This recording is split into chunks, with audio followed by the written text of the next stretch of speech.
हाय बच्चों। तो आज फिर से जीनियस स्टडी क्लासेस में आपका बहुत बहुत स्वागत है।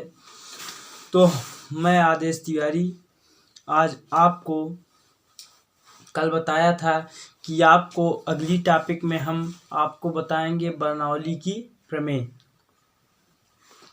बर्नौलियन थ्योरम।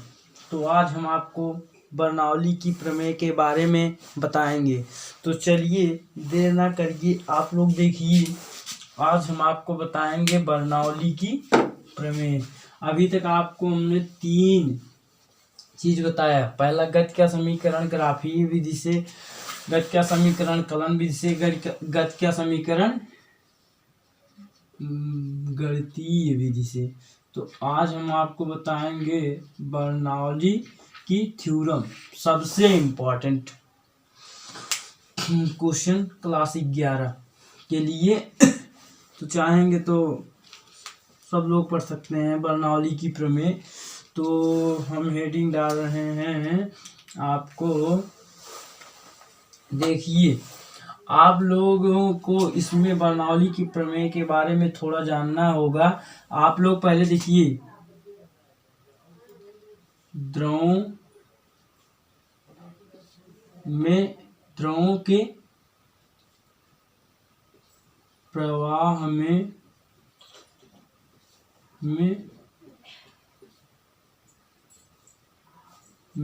उत्पन्न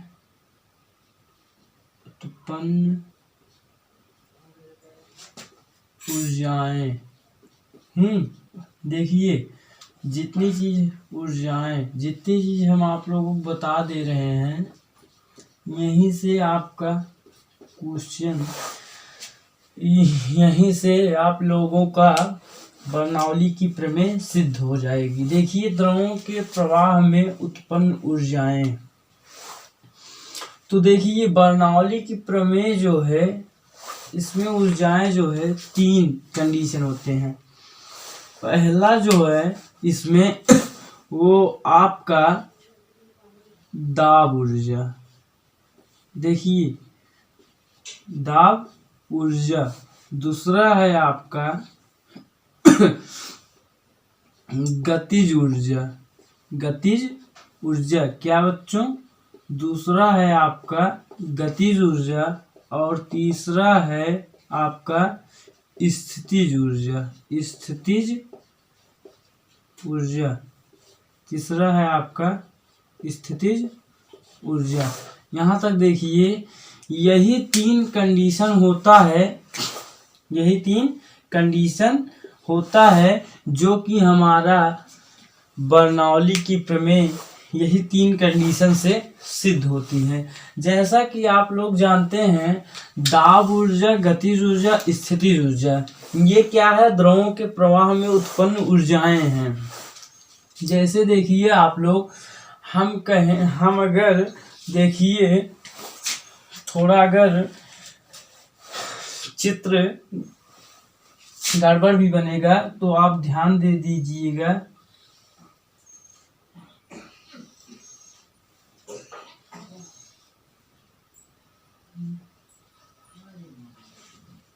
अगर थोड़ा भी दिक्कत हो तो आप थोड़ा ध्यान दे दीजिएगा, गलत लगता है।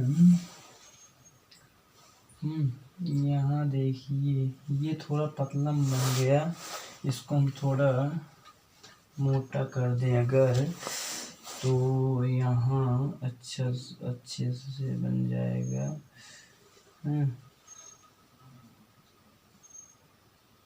अब सही हो गया। तो यहाँ से आप लोग देखिए, यहाँ H1 ऊंचाई है और यहीं एक और, दोनों का व्यास हो गया। और यहाँ से एक तो बच्चों चित्र पे ना जाइएगा आप लोग, क्योंकि चित्र थोड़ा गलत हो जाता है। तो यहाँ से आपकी ये E1 हो गई, ये E2 हो गया, यहाँ P2 दाब लगा, यहाँ भी P2 दाब लगा, H1 ऊंचाई और इसी में H2 ऊंचाई। इतना तक समझ में आया। तो यहाँ देखिए ये जो है यहाँ अभी हम आप लोगों को बता दे रहे हैं। ये देखिए आप लोग समझ ही गए होंगे कि धारा देखिए प्रवाह हो रहा है। धारा देखिए प्रवाह हो रहा है। तो आप लोग एक चीज ध्यान दीजिए कि जो आपका ये द्रव के प्रवाह में उत्पन्न ऊर्जाएं हैं, तो इसमें हमें देखिए हम आपको बता दे रहे हैं कि पहला जो दाब ऊर्जा है, ये चित्र देखिए हम अब आपको दाब ऊर्जा के बारे में समझा रहे हैं। इसी चित्र के माध्यम से आपको हम दाब ऊर्जा के बारे में समझाएंगे। ये आपकी क्या है, बर्नौली की प्रमेय की जो चित्र है वही है बर्नौली की प्रवाह, द्रव की प्रवाह में बर्नौली की प्रमेय से। तो देखिए आप लोग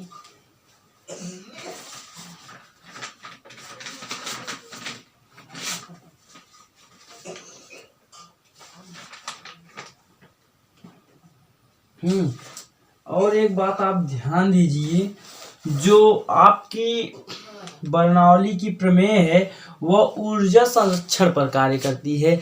ये कैसे जानेंगे कि आप बर्नौली प्रमेय जो है, पहले चलिए हम आपको इसके बारे में बता दे रहे हैं, तो उसके बाद बर्नौली प्रमेय ऊर्जा संरक्षण पर कार्य करती है, ये हम आपको अगली टॉपिक में बताएंगे। तो देखिए आप लोग, देखिए दाब ऊर्जा हेडिंग है आपकी दाब ऊर्जा। यही 3 कंडीशन होता है जिसके कारण हमारी बर्नौली प्रमेय क्या होती है, सिद्ध हो जाती है। पहला देखिए दाब ऊर्जा। दाब ऊर्जा का मतलब देखिए क्या होता है। देखिए दाब ऊर्जा का मतलब क्या होता है, द्रव द्वारा किए गए कार्य। द्रव द्वारा किए गए कार्य,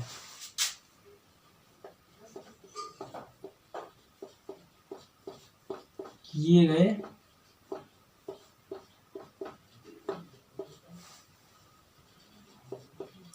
अब देखिए कार्य का सूत्र क्या होता है, बल इंटू विस्थापन, बल इंटू विस्थापन। ये थोड़ा बल इंटू विस्थापन, ये W बराबर F इंटू L के। तो आप जो कार्य होगा F का मान आप इसको रख सकते हैं। F का मान आप रख सकते हैं P इंटू L ना। दाब का मान जो हो जाएगा कार्य वो F इंटू L, मतलब कि ये हो जाएगा P इंटू A। जैसे देखिए कार्य बराबर होगा F इंटू L, और देखिए बल बराबर होता है, बल बराबर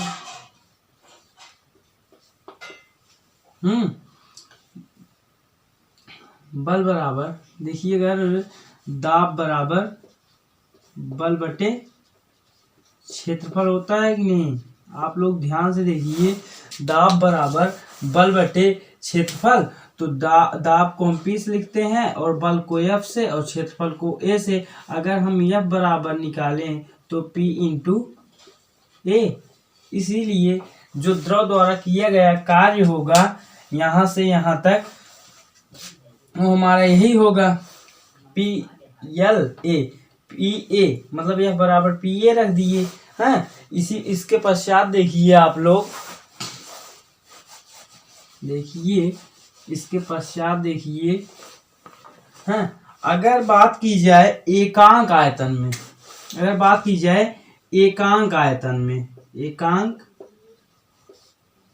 आयतन में किया गया कार्य, देखिए एकांक आयतन में किया गया कार्य एकांक आयतन में किया गया अगर कार्य हो जाए तो देखिए W बराबर P into A into L अपान का किया गया कार्य आयतन में। आयतन का मतलब होता है V स्क्वायर। इतना तक समझ में आया। तो W बराबर V, आयतन का मतलब V होता है। सॉरी बच्चों। तो देखिए आप लोग एक चीज इसमें ध्यान दीजिए कि भी जो आयतन होता है, अभी हम आपको बता दे रहे हैं वहीं, आयतन जो होता है वह क्षेत्रफल A और इंटू L, लंबाई दोनों क्या होता है, आयतन बराबर घनत्व क्षेत्रफल इंटू L के होता है। तो इसी प्रकार L से कट गया और A इससे कट गया, तो W बराबर पहला P की, ये क्या हो गया, इसे P को सिर्फ क्या किए कहेंगे हम, दाब ऊर्जा। दाब ऊर्जा P को हम क्या कहेंगे, दाब ऊर्जा। हाँ देखिए आप लोग, दाब ऊर्जा द्रव द्वारा किया गया कार्य बराबर बल इंटू विस्थापन, W बराबर F इंटू L, F बराबर F में P इंटू A, यहाँ हमने आपको बता दिया था। इसके बाद L, एकांक आयतन में अगर किया गया कार्य होगा तो हमारा क्या होगा, W बराबर P होगा। इसी प्रकार अब देखिए आप लोग बच्चों, आपको हम बताने जा रहे हैं किसके बारे में, गतिज ऊर्जा के बारे में हैं। अब की बार हम आपको बताएंगे गतिज ऊर्जा के बारे में। गतिज ऊर्जा, गतिज ऊर्जा। तो आज हम आपको अब की बार बताएंगे गतिज ऊर्जा क्या होती है आपकी। देखिए गतिज ऊर्जा, अच्छा गतिज ऊर्जा की सूत्र सब लोग जानते होंगे। गतिज ऊर्जा की सूत्र देखिए, गतिज ऊर्जा की सूत्र जो होती है वो हमारा क्या होता है, गतिज ऊर्जा सूत्र होता है 1/mv स्क्वायर। गतिज ऊर्जा की सूत्र हमारा जो होता है वह 1/mv स्क्वायर होता है। जैसे देखिए गतिज ऊर्जा m द्रव्यमान का कोई वस्तु है जो भी वेग से गतिशील है, तो उसकी ऊर्जा क्या होगी, वो क्या होगी 1/2 m मास और v स्क्वायर। यहाँ तक आप लोगों को देखिए समझ में आया होगा। अब देखिए हम एक चीज देखिए, यम को हम क्या लिख सकते हैं, यम द्रव्यमान है अगर, तो देखिए द्रव्यमान बराबर यम बराबर, क्योंकि यम बराबर घनत्व को हम क्योंकि यम बराबर इंटू भी के, ये लिख सकते हैं कि नहीं, घनत्व और आयतन के गुणनफल को हम यम द्रव्यमान लिख देंगे। तो देखिए यम के स्थान पर घनत्व, घनत्व का मान अल्फा 1/2 इंटू घनत्व का मान ये, और इसके बाद भी इंटू भी स्क्वायर। यहाँ तक समझ में आया होगा सबको, हैं। तो एक चीज देखिए, अगर बात की जाए एकांक आयतन, यहाँ भी एकांक आयतन में किया गया कार्य, एकांक आयतन में गतिज ऊर्जा, एकांक आयतन में गतिज ऊर्जा है। एकांक आयतन की अगर बात की जाए तो आप लोग ध्यान दीजिए, यहाँ हम लिख सकते हैं रो भी स्क्वायर अपान आयतन का मतलब भी है, भी से कैंसिल हो गया और यहाँ बचे 1/2। अब हमको क्या प्राप्त हुआ इसमें, रो v स्क्वायर अपान 2 1/2 रो v है। मतलब हम लिख सकते हैं 1/2 रो v स्क्वायर है। यह क्या है आपका दूसरे समीकरण का निगमन है। मतलब दूसरे समीकरण का नहीं, गतिज ऊर्जा के लिए सूत्र है जब एकांक आयतन में गतिज ऊर्जा होगा। तो हमारा जब हम आप लोग देखिए, अगर गतिज ऊर्जा की बात की जाए तो 1/2 mv स्क्वायर होता है। लेकिन यदि एकांक आयतन का मतलब इसमें जो है आदर्श द्रव है, अगर इसमें एकांक आयतन की बात की जाए तो हमें क्या प्राप्त होगा 1/2 रो v स्क्वायर प्राप्त होगा। इसी प्रकार देखिए, हमने आपको बताया बर्नौली की थ्योरम सिर्फ 3 चीजों पर डिपेंड करती है। पहला तो दाब ऊर्जा, दूसरा तो गतिज ऊर्जा और तीसरा इसमें है स्थितिज ऊर्जा। तो हमने आपको दाब ऊर्जा के बारे में बता दिया और इसके बाद गतिज ऊर्जा के बारे में। हम अब की बार आपको क्या बताने जा रहे हैं, हम अब की बार आपको बताने जा रहे हैं स्थितिज ऊर्जा के बारे में। स्थितिज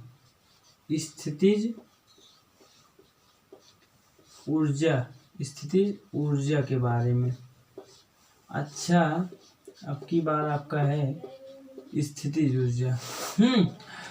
अच्छा, तो देखिए स्थितिज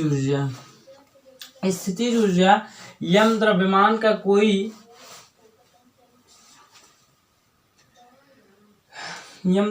कोई द्रव है, तो अगर वह जो है जी से जमीन पर आता है, गुरुत्वीय बल लगता है और यच ऊंचाई पर डिपेंड करता है, तो इसका हो जाएगा mgh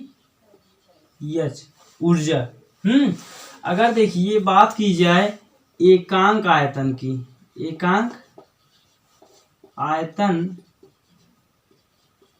में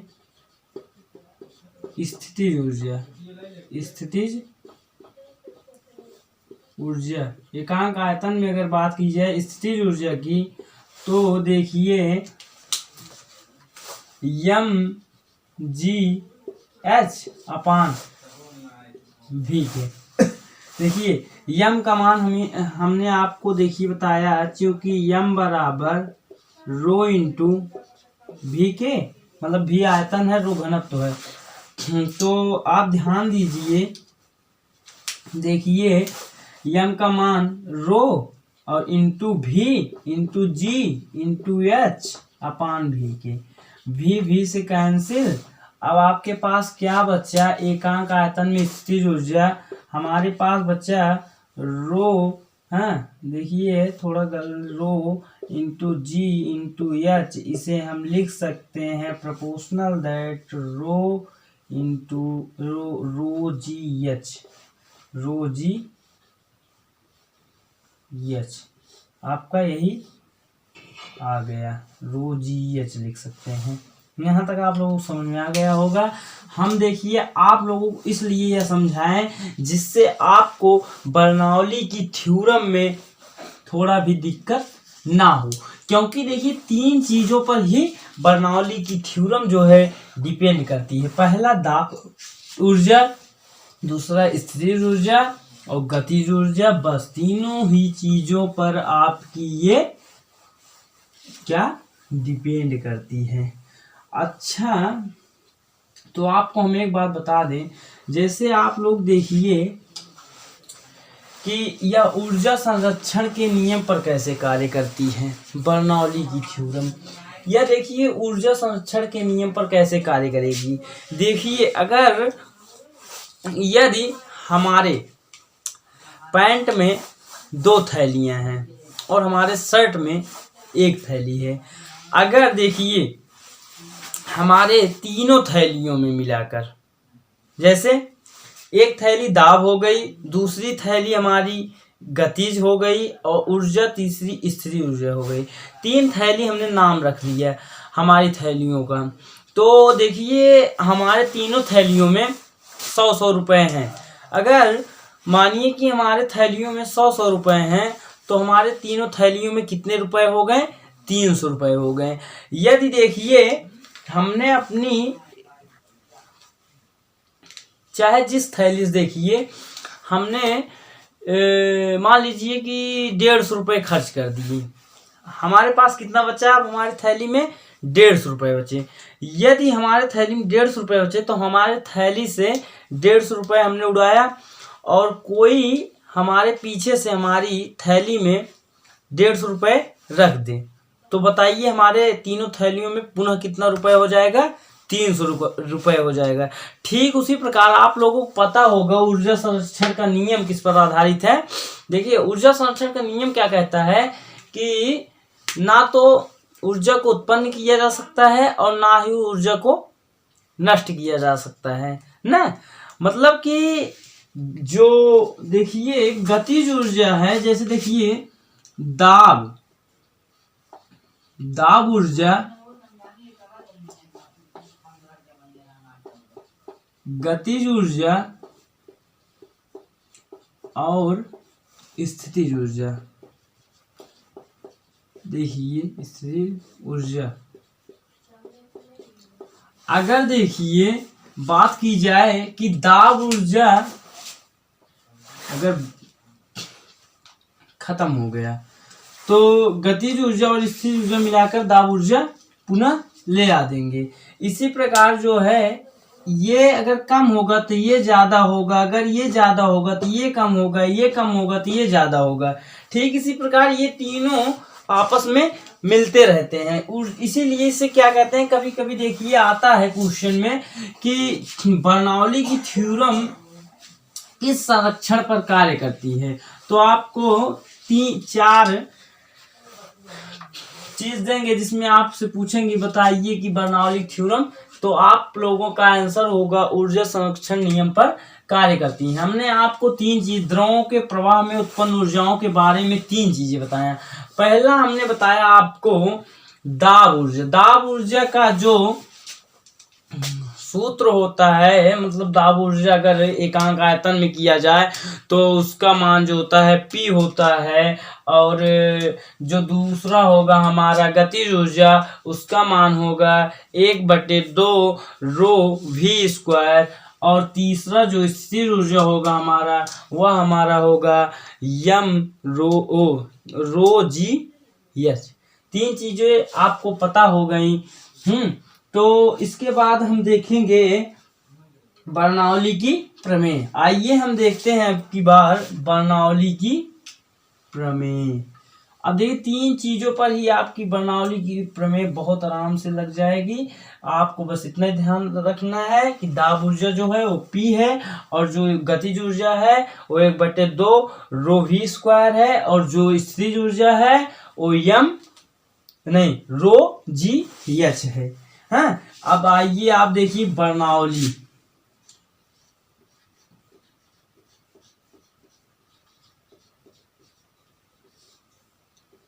बर्नौली की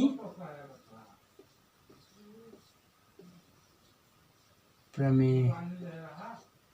बर्नौली की प्रमेय, आइए अब आप देखिए बर्नौली की प्रमेय। आप बहुत इंपॉर्टेंट क्वेश्चन, ये हर साल आता है 11 में फाइनल एग्जाम में। बर्नौली की प्रमेय के बारे में देखिए। बर्नौली की प्रमेय मतलब बर्नौली क्या कहते हैं, देखिए इसमें यही है कि दाब ऊर्जा P मतलब किसी आदर्श द्रव का असंपीड्य तथा आश्यान द्रव जो धारा रेखीय हो तथा एकांक आयतन में उसकी दाब ऊर्जा और प्लस 1/2 रो V स्क्वायर, ये इसको क्या कहते हैं गतिज ऊर्जा, और प्लस रो G H बराबर नियतांक। इसका मतलब है, आप लोग ध्यान दीजिए, बर्नौली प्रमेय क्या कहती है कि किसी द्रव का असंपीड्य और आश्यान के कारण यदि वह द्रव धारा रेखीय हो तो उसका एकांक आयतन में उसका दाब ऊर्जा, गतिज ऊर्जा और स्थितिज ऊर्जा क्या होगा, नियत होगा। तो इसी प्रकार देखिए हम हल करते हैं इसकी उत्पत्ति कैसी होती है। उत्पत्ति देखिए, उत्पत्ति कैसे होती है। देखिए इसे हम मान लेते हैं x सिरा, इसे मान लेते हैं y सिरा। तो x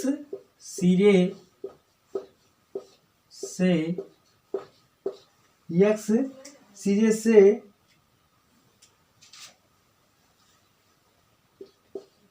P1 दाब पर किया गया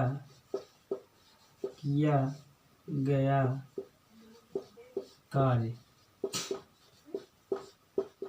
तो बच्चों देखिए हम आपको इतना मेहनत से पढ़ा रहे हैं, आप हमारे चैनल को अधिक से अधिक शेयर करिए तथा सब्सक्राइब करिए, बेल आइकन को दबाना ना भूलिए। ये आपका बर्नौली की प्रमेय है, आप जान ही रहे हैं। तो देखिए x सिरे से P1 दाब पर किया गया कार्य। तो W बराबर आपको हमने बताया F इंटू L होता है।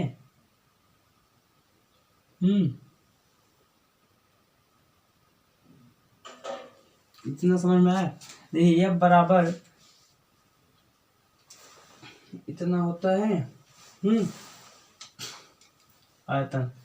तो किया गया कार्य दाब पर हैं। तो ध्यान दीजिए कार्य जो होगा वह होगा P1 V1 और A1।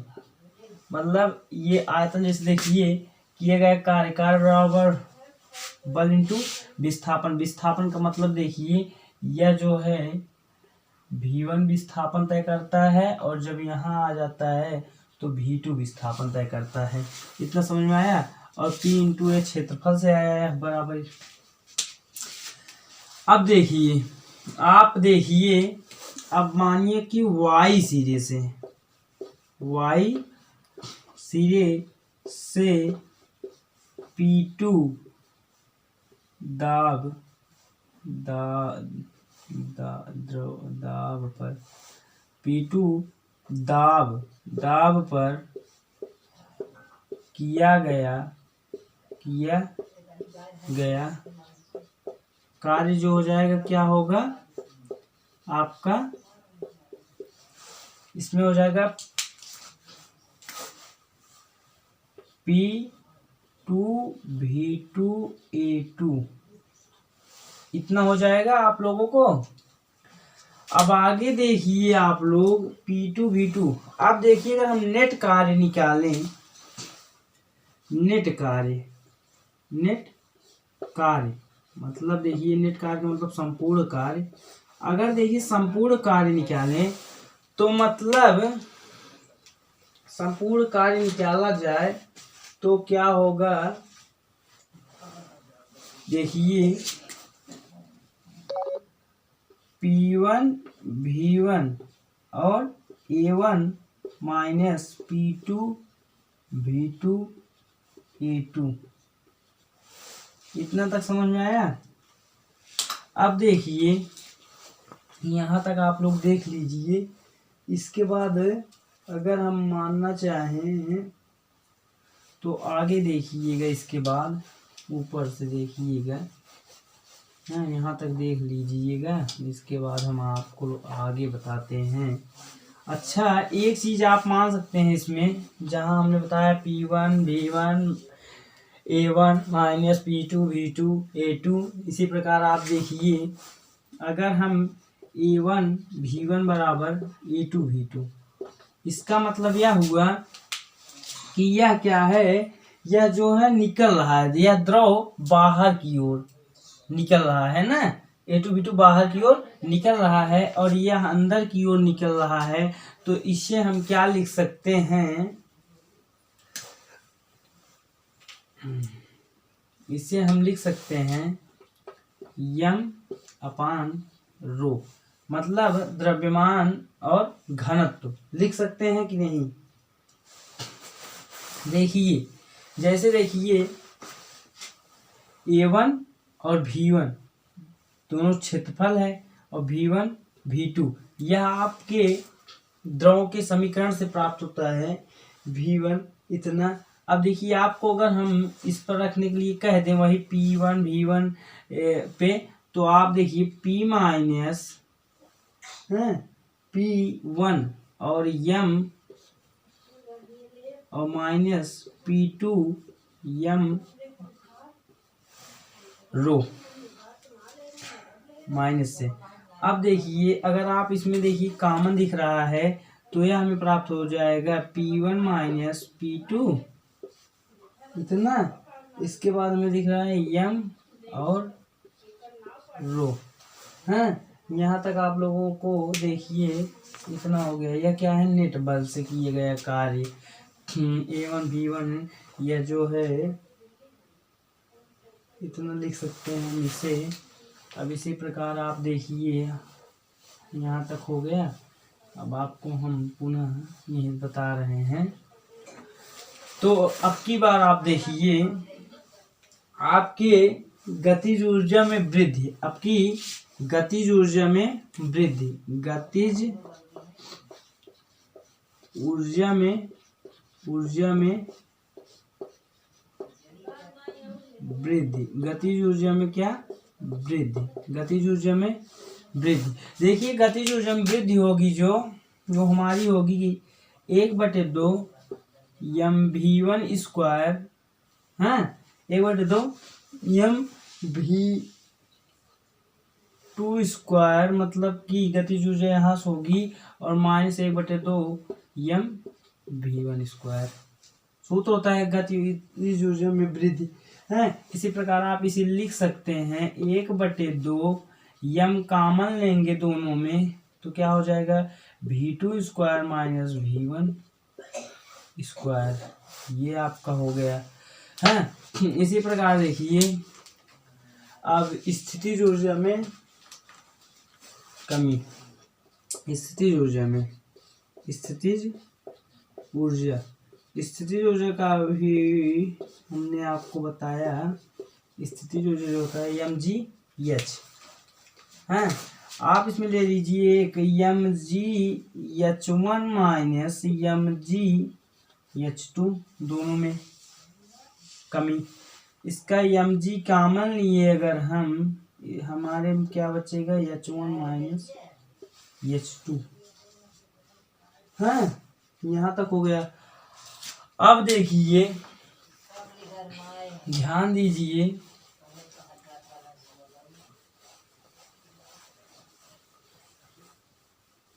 वीडियो को रिप्ले कर लीजिए। अब देखिए दोनों ऊर्जाओं में परिवर्तन। इसके पश्चात दोनों ऊर्जाओं में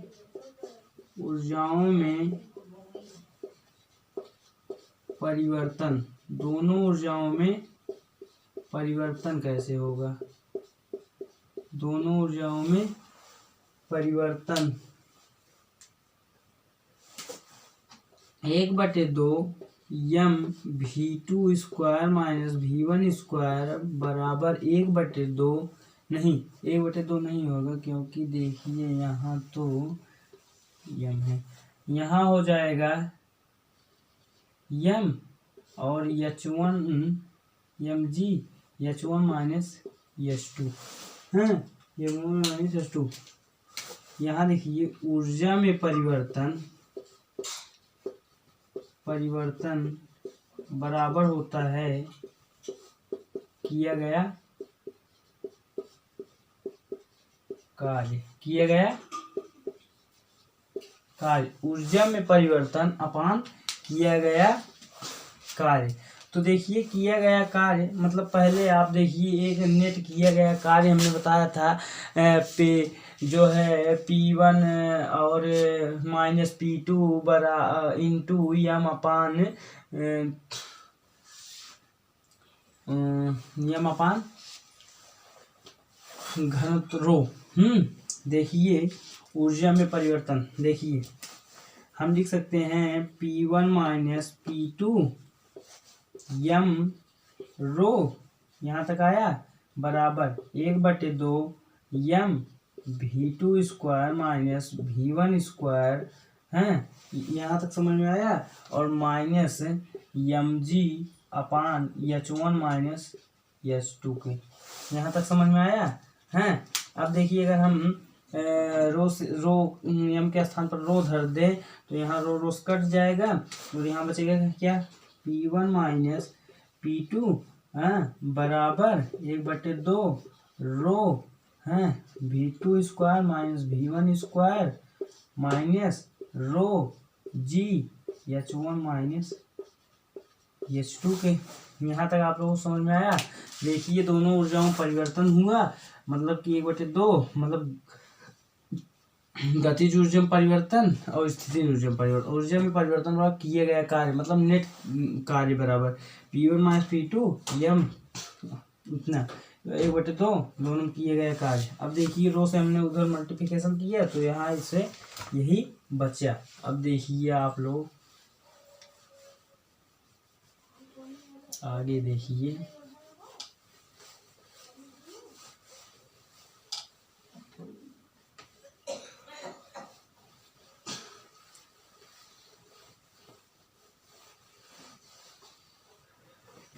अब देखिए आप बर्नौली थ्योरम के आगे का भाग है। उसके बाद देखिए P1 माइनस P2 बराबर half rho V2 square minus V1 square minus rho g H1 minus H2 के। यहीं से आपका सिद्ध हो जाएगा, ज़्यादा समय नहीं लगेगा, हम इसके बाद बता रहे हैं आपको। देखिए P1 माइनस P2 बराबर, देखिए 1/2 रो भी स्क्वायर रो V2 स्क्वायर और माइनस 1/2 रो V1 स्क्वायर और माइनस रो H1G और प्लस रो H2G। यहाँ तक आपको समझ में आया। अब देखिए 1 को एक साइड ले आइए और 2 को उधर ले जाइए। P1 और प्लस 1/2 रो V1 स्क्वायर और प्लस रो H1G और बराबर P2 और प्लस 1/2 रो V2 स्क्वायर और प्लस रो H2G। यहाँ तक सभी समझ में आया। अब देखिए यहीं से आपको सिद्ध हुआ। अतः देखिए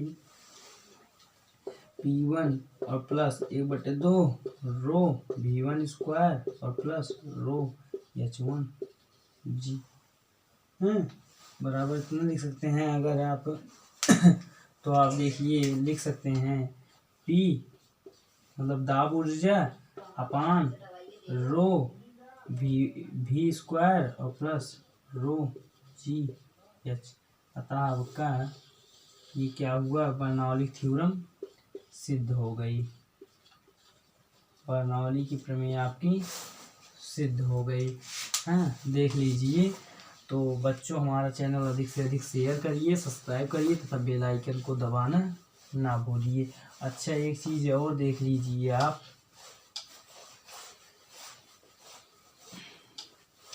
नोट चीज़ें कुछ देख लीजिए। नोट देखिए, नोट लिख लीजिए। नोट यदि देखिए उसके दोनों पक्षों में मतलब P plus half rho V square और प्लस रो GH दोनों पक्षों में रोजी से भाग कर दें। भाग करने पर रोजी से अगर भाग किया जाए तो हमें क्या प्राप्त होगा, पी रोजी और प्लस 1 अपान रोजी v स्क्वायर रो जी और प्लस रोजी एच अपान रोजी बार बार आ रहा है भैया, तो रोजी से कैंसिल कर दिया हमने, रोज कैंसिल। अब रो नहीं रहा है भैया, बस रो इसका नाम ही है, हाँ, भी स्क्वायर अपान 2g और प्लस जी कैंसिल हो गया था, यह सब बस अपान 1, कुछ नहीं बचा। हम इसे देखिए क्या कहेंगे, हम इसे कहेंगे बेग शीर्ष किसका, जौन ये जो बह रहा है, और इसे हम कहेंगे दाब शीर्ष और इसे हम कहेंगे गुरुत्व शीर्ष।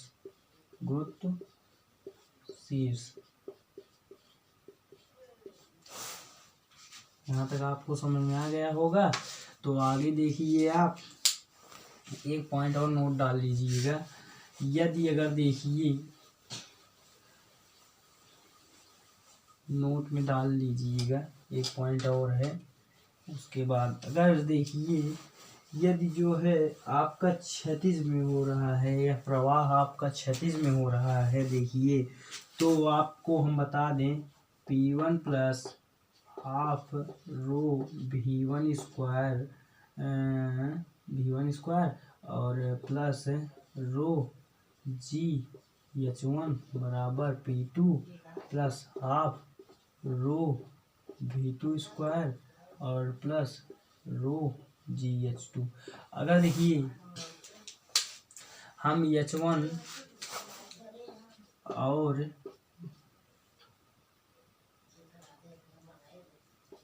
प्लस H2 के स्थान पे H रख दें तो हमें क्या प्राप्त होगा, P1 प्लस 1/2 रो V1 स्क्वायर और प्लस रो GH बराबर P2 plus half rho V2 square plus रो GH। रो GH कट गया, हमें प्राप्त क्या हुआ, V1 प्लस 1/2 रो V1 स्क्वायर बराबर P2 प्लस 1/2 रो V2 स्क्वायर है। अतः आपका जो है P1 देखिए P plus half rho V square बराबर नियत, मतलब कि अगर जब आपका क्षैतिज में रहेगा तो क्या होगा, आपका जो दाब ऊर्जा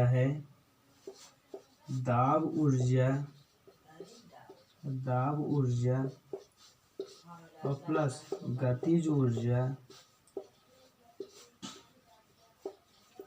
दोनों क्या होंगे, नियत होंगे। आपका सभी समीकरण जो है प्रूव्ड हो गया। तो बच्चों थैंक्स फॉर वाचिंग। आप हमारे से चैनल को अधिक से अधिक शेयर करिए तथा हमारा सब्सक्राइब करिए तथा बेल आइकन को दबाना ना भूलिए। और हम आपके लिए ऐसे नए वीडियोस हमेशा या रोज़ लाया करेंगे। तो धन्यवाद, आप हमारे चैनल को अधिक से अधिक शेयर करिए।